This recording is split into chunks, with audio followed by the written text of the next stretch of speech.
Muito bom, sejam muito bem-vindos, muito obrigado por estarem aqui nessa nossa conversa sobre Jesus o Cristo. Hoje vamos falar sobre o capítulo 16 do livro do Elder Talmage, que tem como título Os 12 Escolhidos. Vocês já sabem, eu gosto sempre de ouvir os comentários de vocês aqui no chat, de ler os comentários de vocês aqui no chat.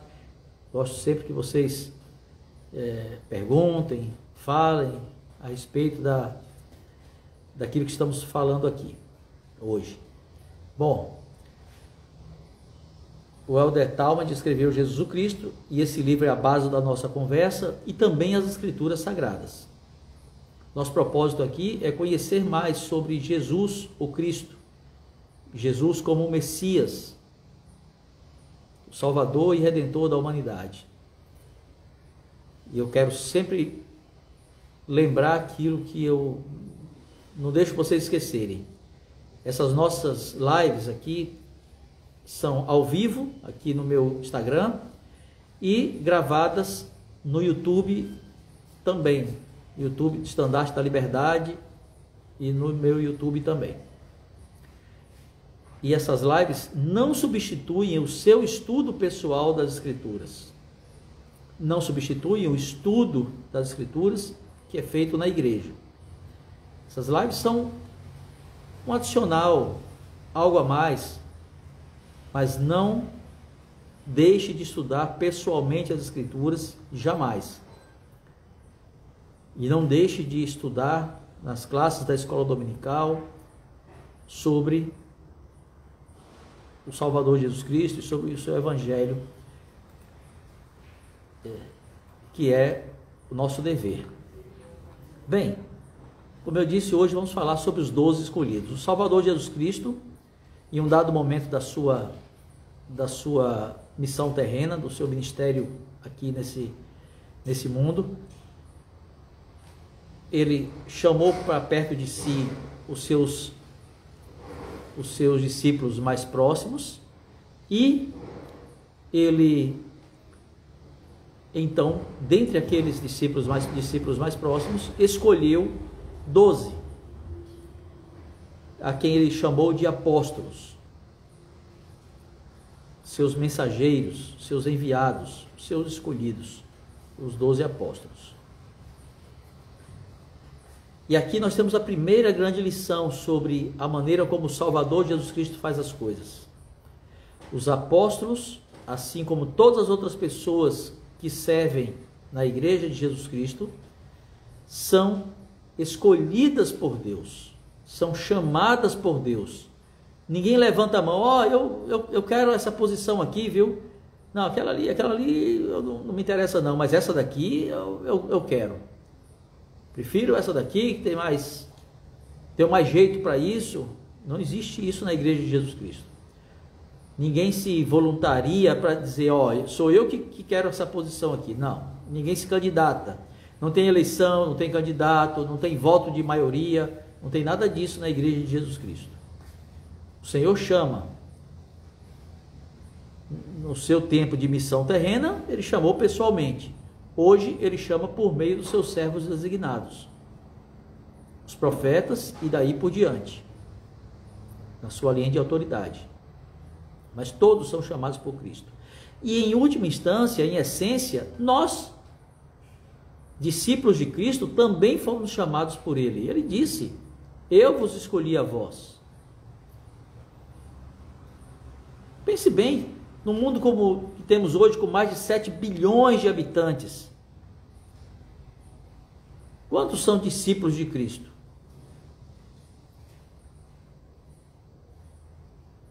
Nós não somos a maioria. Ele escolhe os seus discípulos. Agora, atenção, muitos são chamados, poucos escolhidos.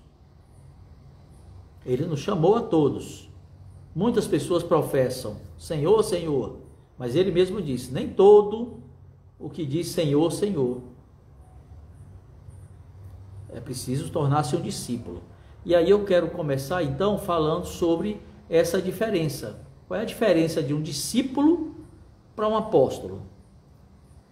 Um discípulo é um aluno, um discípulo é um aprendiz, é um seguidor qualificado.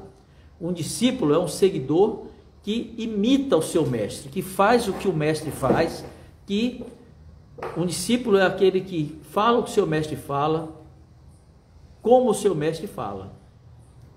Esse é o discípulo. O seguidor é fácil, né? Seguidor, até eu tenho aqui na mídia social, vocês também. Alguém que lhe segue, que lhe acompanha, que vê o que você está fazendo, isso aí é fácil. Mas seguidor, no nível de discípulo, discípulo é um seguidor num nível acima, é um seguidor que se qualifica como discípulo. E o apóstolo? O apóstolo é diferente. Todo apóstolo é um discípulo. Nas Escrituras, às vezes os apóstolos são chamados de discípulos. E não está errado, claro, porque um apóstolo é um discípulo. Mas nem todo discípulo é um apóstolo. Um apóstolo é um líder que é ordenado no sacerdócio de Melquisedeque. Lembra que já falamos sobre o sacerdócio de Melquisedeque, aquele sacerdócio que o próprio Salvador foi ordenado? Já falamos, está lá no livro de Hebreus. Quem diz que hoje em dia não precisa de sacerdócio, não precisa de sacerdócio de Melquisedeque, é melhor mudar a Bíblia. Porque a Bíblia diz que foi assim. Se foi assim, tem que ser assim. Os apóstolos são líderes ordenados nesse sacerdócio no ofício de apóstolo, no apostolado, no santo apostolado. Eles são escolhidos pela inspiração do presidente da igreja. Somente o profeta pode chamar um apóstolo. Ninguém mais. Ninguém mais pode chamar um apóstolo. E um apóstolo é chamado para quê? Ele é chamado para ser uma testemunha especial de Cristo. Ele é alguém que vai testificar sobre Jesus Cristo. Exatamente como os apóstolos originais da igreja primitiva fizeram. E eles possuem as chaves do sacerdócio, ou seja, eles possuem o direito de presidência. Então quero tratar com vocês sobre esses pontos aqui que eu acabei de falar, dessa definição de apóstolo. Então, primeiro, um apóstolo é um líder que é ordenado por imposição de mãos em um ofício do sacerdócio de Melquisedeque. E ele é escolhido por inspiração, por revelação, pelo presidente da igreja. O Senhor mostra a ele quem é que deve ser o apóstolo.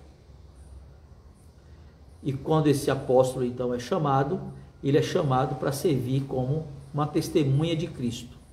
E ele recebe na sua ordenação todas as chaves do sacerdócio. Todos os apóstolos têm todas as chaves do sacerdócio. Já falei aqui numa outra live sobre essas chaves. As chaves são direito de presidir. Tem algumas ilustrações, né, no cristianismo que mostram Pedro com as chaves. Algumas pessoas falam, Pedro tem as chaves do céu. Não são chaves físicas, chaves de abrir porta de fato. São chaves simbólicas. Essas chaves são direito de presidir. Sem as chaves não tem igreja. Por que a igreja não teve uma continuidade na época de Cristo? Porque os apóstolos morreram. Sem apóstolos não tem chaves.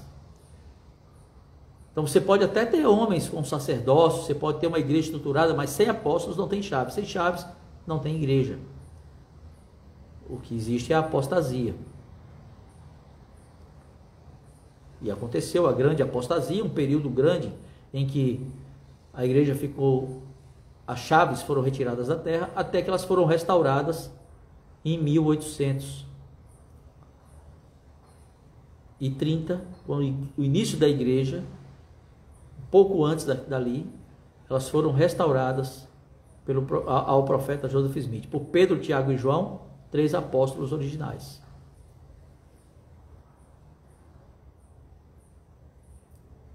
E outros personagens que vieram e restauraram cada uma as suas chaves.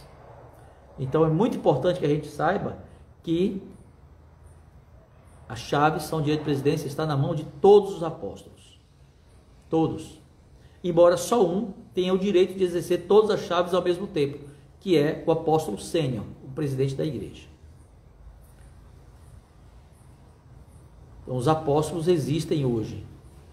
E os apóstolos são chamados hoje do mesmo modo que foram chamados na época de Cristo.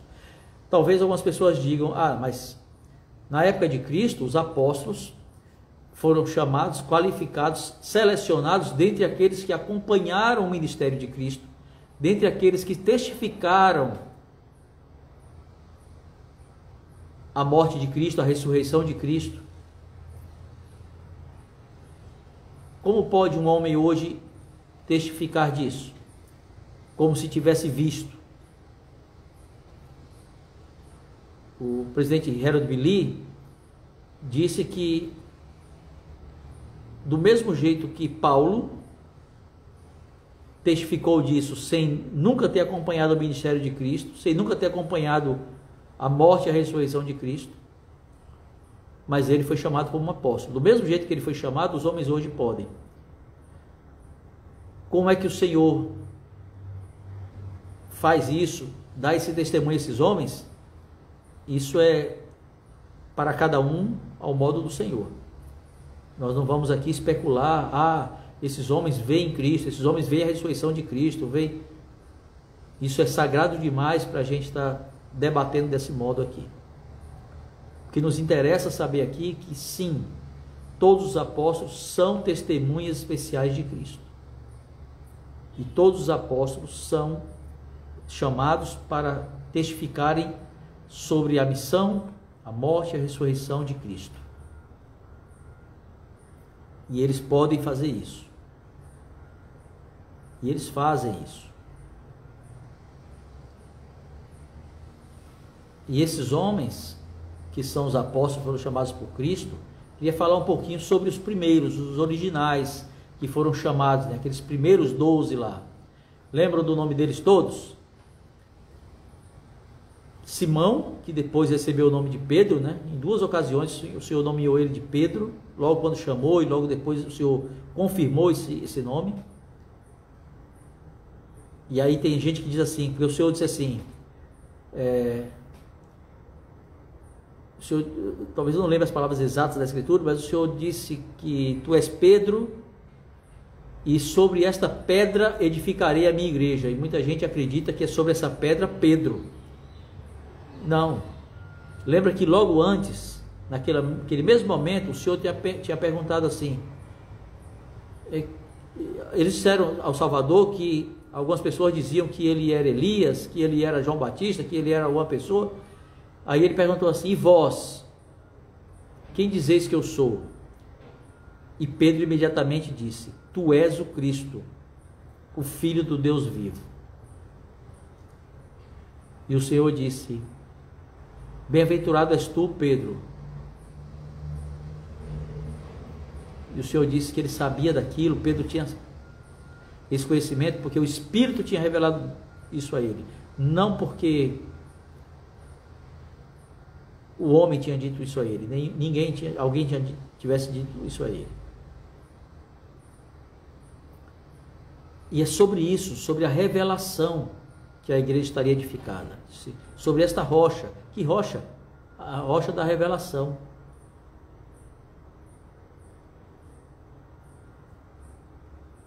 É que a igreja é edificada. E a igreja é edificada também, como tem lá no livro de Efésios, no capítulo 2 de Efésios, Efésios, no capítulo 2, versículo 20, diz lá, que a igreja é edificada sobre o fundamento dos apóstolos e dos profetas, de que Jesus Cristo é a principal pedra de esquina. Então o que Paulo está ensinando aqui? Cristo é a principal pedra de esquina, ou seja, Cristo é o cabeça da igreja. A igreja não tem um cabeça que não seja Cristo. E a igreja é fundamentada nos apóstolos e profetas. Então, para uma igreja ser de Cristo, ela tem que ser fundamentada nos apóstolos e profetas. Se a igreja não tem apóstolos e profetas, como ela pode dizer que é a igreja fundamentada neles? Fundamentada naqueles que já morreram? Não, gente. Porque se fosse assim, eles não teriam chamado Matias para substituir Judas. Eles chamaram porque era necessário ter os apóstolos. Outros apóstolos foram chamados, Paulo foi um deles. Se fosse só sobre aqueles 12 originais, Quando fossem morrendo, pronto, não precisa chamar mais nenhum, porque era só sobre eles, então a igreja é edificada só sobre eles. Para que eles iriam substituir? Não faz sentido. Os apóstolos e os profetas têm que existir na igreja. É o que está escrito aqui por Paulo. Então, os apóstolos originais foram Simão, Pedro, Tiago, filho de Zebedeu, João, que era irmão de Tiago, também filho de Zebedeu, André, que era irmão de Pedro, Filipe, Bartolomeu, que é chamado de Natanael também, Mateus, Tomé,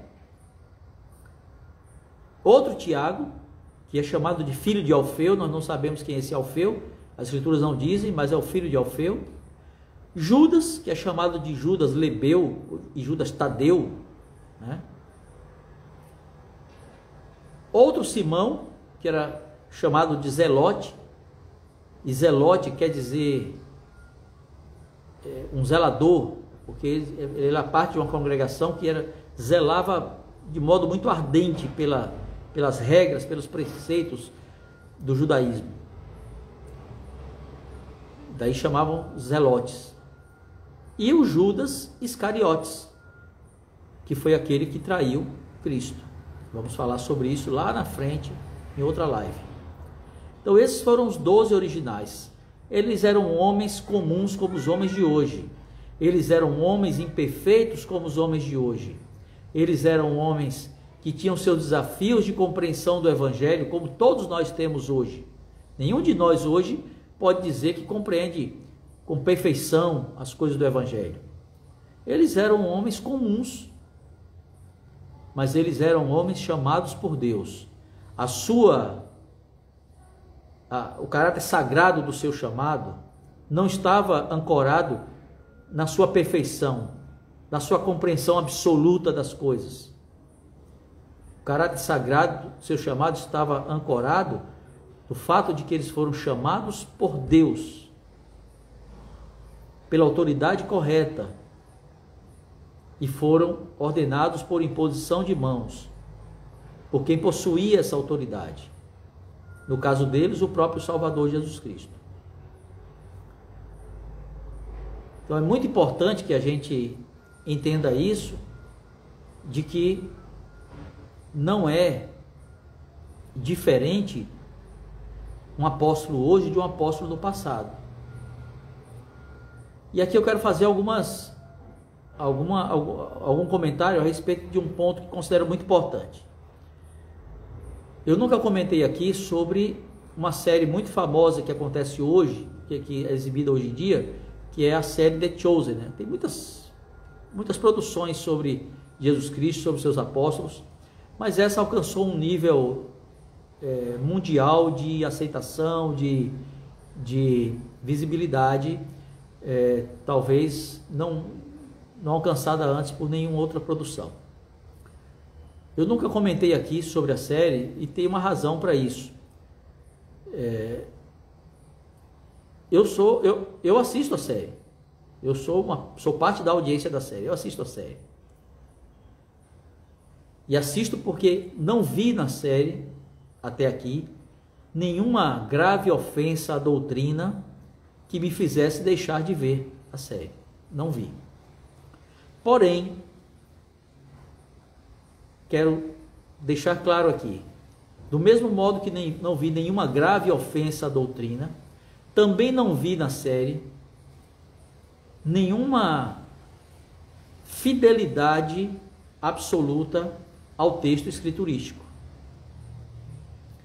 The Chosen é uma obra de ficção baseada nas escrituras, baseada na vida de Cristo e dos seus apóstolos. Mas é uma obra de ficção. O próprio autor do The Chosen, o diretor, acho que é Jenkins, né, o nome dele, ele numa entrevista disse certa vez, está no YouTube, quem quiser ver, ele disse lá, olha, se vocês quiserem ver uma série de vídeos sobre a vida de Jesus Cristo, sobre o ministério dele e de seus apóstolos, com total fidelidade ao texto escriturístico, vocês devem assistir a série Vídeos da Bíblia, produzida por a Igreja de Jesus Cristo dos Santos dos Últimos Dias. Eles têm o melhor conteúdo nesse contexto. E aí ele complementou: porém, não é meu propósito ter esse nível de fidelidade ao texto escriturístico na série The Chosen. Então ele não tem esse compromisso de ter essa fidelidade. Então ele altera falas, ele cria personagens, ele cria situações.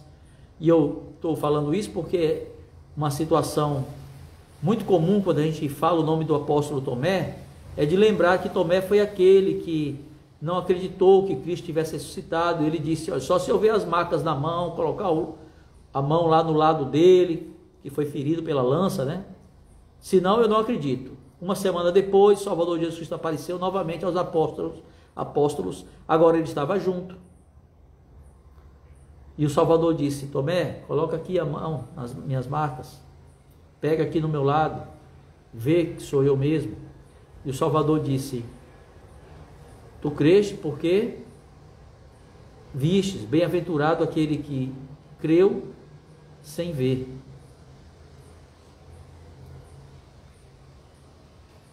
Ninguém pode aqui atribuir a Tomé nada de ruim por conta disso. Todos eles tinham muitas perguntas, muitas dúvidas sobre muitas coisas. Só quando eles receberam o Espírito Santo, lá no Pentecostes, eles começaram a ter uma clareza sobre muitas coisas. Eles não tinham muita clareza sobre muitas coisas. Tanto que quando Salvador morreu, eles foram logo para pescar, voltar à vida normal. Eles não compreendiam muitas coisas. É normal, tudo muito novo para eles. É muito fácil para a gente hoje, 2000 anos depois, ler, depois de tanta experiência, de tanto ensinamento, e julgar a atitude deles. Não, vivendo ali na hora, no calor da coisa, sem ter texto escriturístico já escrito sobre como é que as coisas iam andar, aí a gente tem que julgá-los de acordo com a realidade deles. Vamos ser mais bondosos. Tomé não fez nada de errado, não. Tomé foi um apóstolo, e um apóstolo que as escrituras mostram muito fiel. E lá naquela série mostra uma situação com Tomé, que é uma suposta noiva de Tomé que foi supostamente assassinada por um romano, e daí a série, com base nisso, começa a criar em Tomé, no personagem Tomé, um sentimento de revolta, um sentimento de quase descrença. Tudo isso para justificar o momento seguinte em que Tomé vai falar aquela frase lá na próxima temporada, que Tomé vai falar aquela frase lá: se eu não ver. Mas não há nada nas escrituras, não há nada em historiadores competentes, críveis da época, que possa atestar que Tomé tivesse aquela noiva, que ela tivesse ainda mais sido assassinada ou coisa desse tipo. Nada. Então, eu só estou comentando sobre isso para deixar claro que a gente precisa tomar cuidado. Eu já vi pessoas na igreja dizendo: agora eu entendo melhor sobre Jesus Cristo depois de ter visto a série. E eu fiquei estarrecido. Eu disse: como assim? E o que você tem feito a sua vida inteira na igreja com as escrituras, com as palavras dos profetas e dos apóstolos? Vai conhecer Jesus Cristo por conta de uma série de TV? Que é declaradamente não fiel plenamente ao texto escriturístico? Repito, eu não vi até aqui nenhuma coisa que fosse algo brutalmente frontal à doutrina. Eu assisto a série, e assisto a série compreendendo alguns contextos históricos. Eles fazem uma boa pesquisa sobre isso, alguma vivência de personagem, mas não para aprender a doutrina, não para entender que aquilo aconteceu exatamente daquele jeito. Não. Eu posso dizer que foi o que não foi, mas eu não posso dizer que vou aprender o evangelho agora assistindo série. Eu aprendo o evangelho estudando escrituras, é ponderando, é orando, é jejuando, é indo ao templo, é ouvindo os profetas vivos, os apóstolos vivos. Assim eu aprendo o evangelho, por meio do estudo e da revelação pessoal, não assistindo vídeo na internet. Gente, eu já falei várias vezes, eu produzo muitos vídeos na internet sobre o evangelho de Jesus Cristo. Esse aqui é um deles. Esses vídeos não substituem o seu estudo pessoal do evangelho. Quem acha que vai aprender o evangelho o suficiente para alcançar o reino de Deus, o reino celestial, só vendo videozinho de internet e aplaudindo quem faz esses vídeos, está redondamente enganado. Não é suficiente. Nem nos poucos minutos que a gente passa na igreja toda semana é suficiente. Se você não se dedica diariamente ao seu estudo das Escrituras no seu lar, na sua vida diária. Seu estudo pessoal, isso tem que ser a base.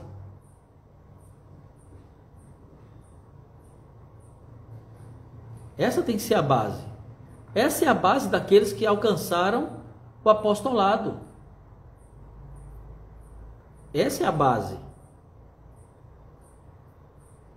E aí eu quero chegar num ponto aqui, que é sobre essa questão de ser um apóstolo. Só 12 homens são chamados para o colo dos 12 apóstolos, e mais 3 apóstolos que fazem parte da primeira presidência.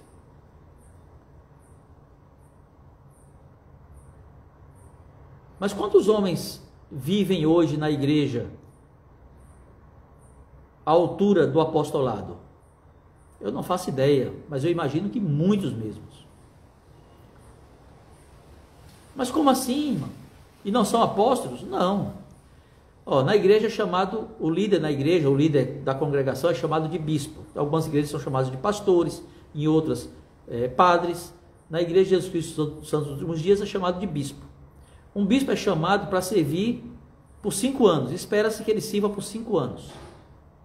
Pode ser um pouco menos, um pouco mais, mas 5 anos é o tempo esperado de serviço dele.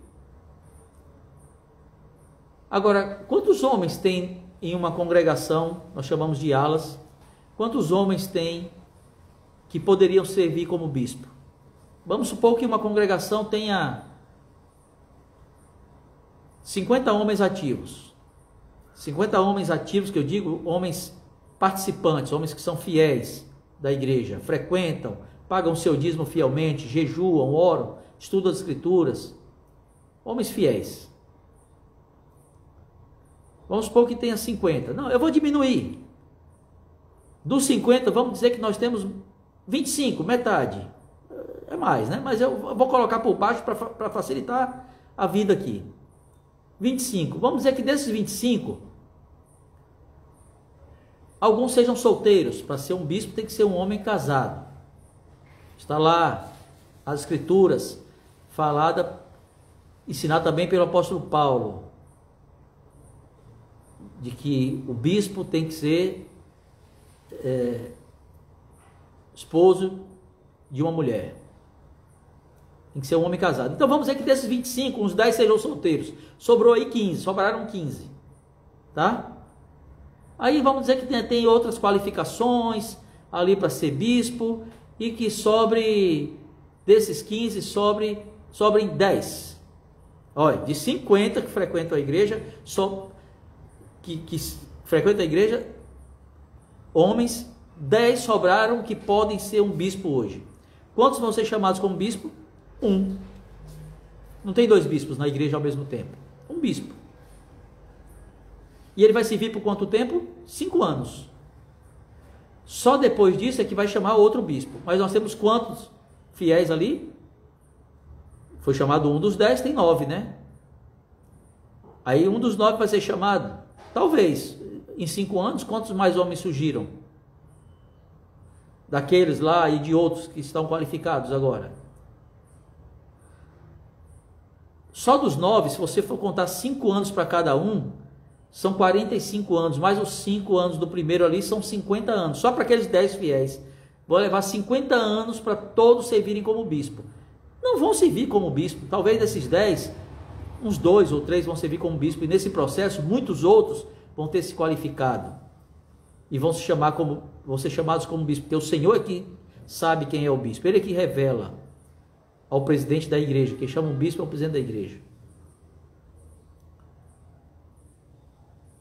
Agora, todos os 10 viviam à altura do episcopado, à altura de ser um bispo, embora não vão ser chamados como bispo. Agora, que galardão vocês acham que aqueles que viviam à altura, mas não foram chamados, que galardão vocês acham que eles vão receber no último dia? O galardão de bispo, porque viveram à altura. Do mesmo modo, nós precisamos viver à altura e recebemos o galardão de um apóstolo. Só 12 vão ser apóstolos a cada tempo. E leva, às vezes, décadas para um apóstolo morrer e ser chamado outro.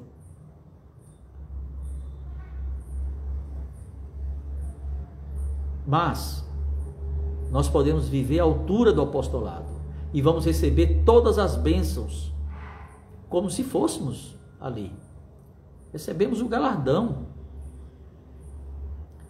Isso vale para os homens e para as mulheres, porque os apóstolos também são homens casados e as mulheres, as esposas precisam estar à altura do chamado de seus maridos como apóstolos. Compreendem isso?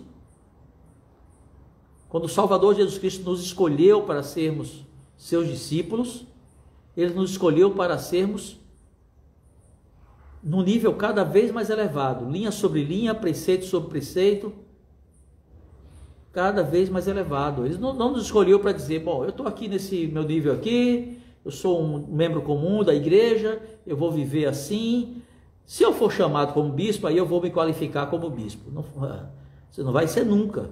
As Escrituras dizem que vão habitar o reino celestial aqueles que vivem nessa vida no padrão do reino celestial. Se eu vivo nessa vida no padrão do reino telestial, para que reino vocês acham que eu vou? Para o reino celestial. Não é assim, ó, eu quero que você vá para o reino celestial, viu? Muda aí agora, faz favor. Não é assim que o Salvador vai dizer.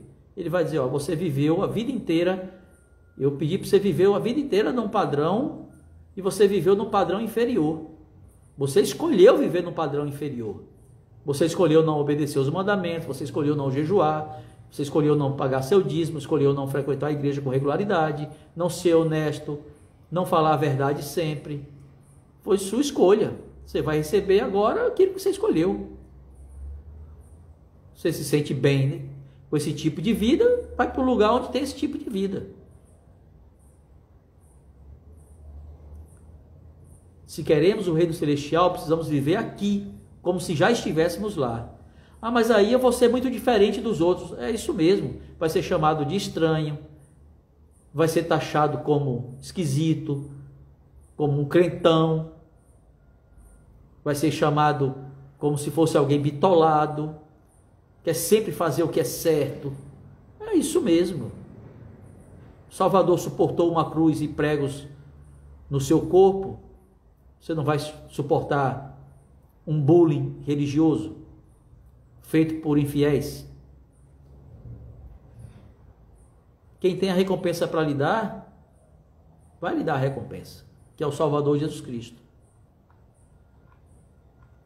Na história da Igreja de Jesus Cristo dos Santos dos últimos dias, nós tivemos muitos apóstolos chamados, desde o início da restauração até hoje, e a restauração continua, a restauração não acabou. Eu quero prestar o meu testemunho de que todos eles possuem a mesma autoridade que aqueles 12 originais chamados pelo Salvador Jesus Cristo. Também presto o meu testemunho de que eles são chamados por Deus e são testemunhas especiais de Cristo. Foram chamados para isso e eles cumprem esse chamado. Não são homens perfeitos, mas são homens que estão verdadeiramente trilhando o caminho da perfeição pessoal.